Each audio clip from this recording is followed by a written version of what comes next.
Hi guys, so last week we took a look at what a typical day looks like for me. This week we'll take a look at how various different foods affected my blood glucose.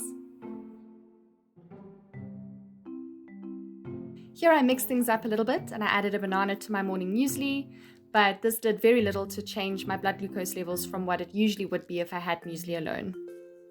On weekends, we tend to make a cooked breakfast, and in this instance, I made mushroom, tomato, and cheese omelette.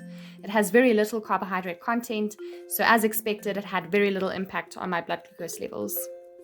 As you know, I like to have leftovers for lunch, so here I had chicken skewers with a salad and freshly squeezed orange juice, which was diluted with water, and this had a very small impact on my blood glucose levels. Here I had leftover stir-fried vegetables with crumbed chicken bits in a roti. The roti contains carbohydrates, and as you can see, this pushed my glucose levels up to around 8 millimoles about an hour and a half after eating, and there was a sort of slow decline after that.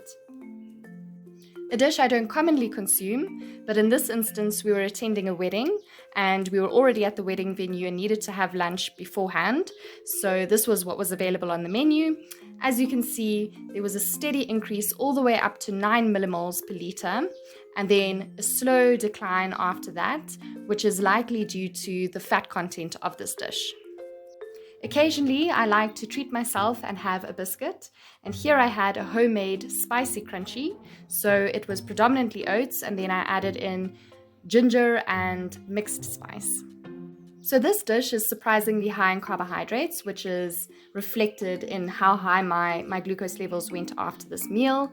So the Kiev was made with risotto, and I had a whole bunch of roasted beetroot. A delicious dish made by my husband, packed with protein coming from the pork and the egg, and as you can see, it had minimal impact on my blood glucose levels. Sometimes on the weekend, we treat ourselves with takeout, and in this instance, we had pizza. As you can see, there was a steady rise and a steady decline with my blood glucose levels, and this is likely due to the fat content of the pizza, or from the cheese. Occasionally, I'll have a small glass of wine with dinner, but in this instance, I had it before dinner just to see what impact it would have on my glucose levels, and I was very surprised to see that it had almost no impact at all. This chickpea curry is one of my favorite things to make. It's super simple and it's packed with fiber, and as you can see, it did very little to my glucose levels, barely going above 6 millimoles. Here I made a roast chicken and vegetable pie, and as you can see, the impact it had on my glucose levels was over a longer period of time, and this is probably due to the fat that was in the pastry. Braai time! Here we had a braai with friends, and we had lamb chops, a salad, and roast potatoes. The potatoes were left to cool for a little bit, and that helps to develop resistant starch.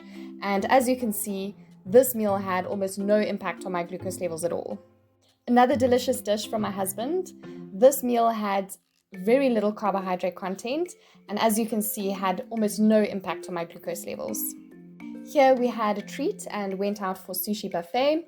We also had spring rolls and wontons, which are deep fried, so contain fat. And as you can see, my glucose levels went up just above 6 and stayed up there for a fair while, and this is influenced by the fat content of what we ate that night. Once in a blue moon, I'll make something like custard for dessert. And as you can see, there was a steady increase in my glucose levels up to around 8 millimoles per litre, and then it slowly came down after that. This graph shows my average daily glucose readings, and as you can see, it stays at a steady sort of 5 millimoles per litre, then it increases at around 3 p.m. and again at around 9 p.m. on average. This graph shows my time in range. So when you set up your glucometer, you set up a target range, and this is set up in discussion with you and your healthcare provider. So for me, my target range was 3.9 to 10 millimoles, and I spent 98% of time within that range, and then 2% of the time I was below that range. My average glucose reading was 5.4 millimoles per litre over the 2-week period. I had a total of 5 low glucose events in the 2-week period, and as you can see from this graph, it mostly occurred early hours of the morning whilst sleeping, and then also later in the afternoon. So having seen this data, I made behavior change, and I made sure that I had a substantial lunch that would last me, and this improved my glucose readings. So in the second week, I didn't have any low glucose events.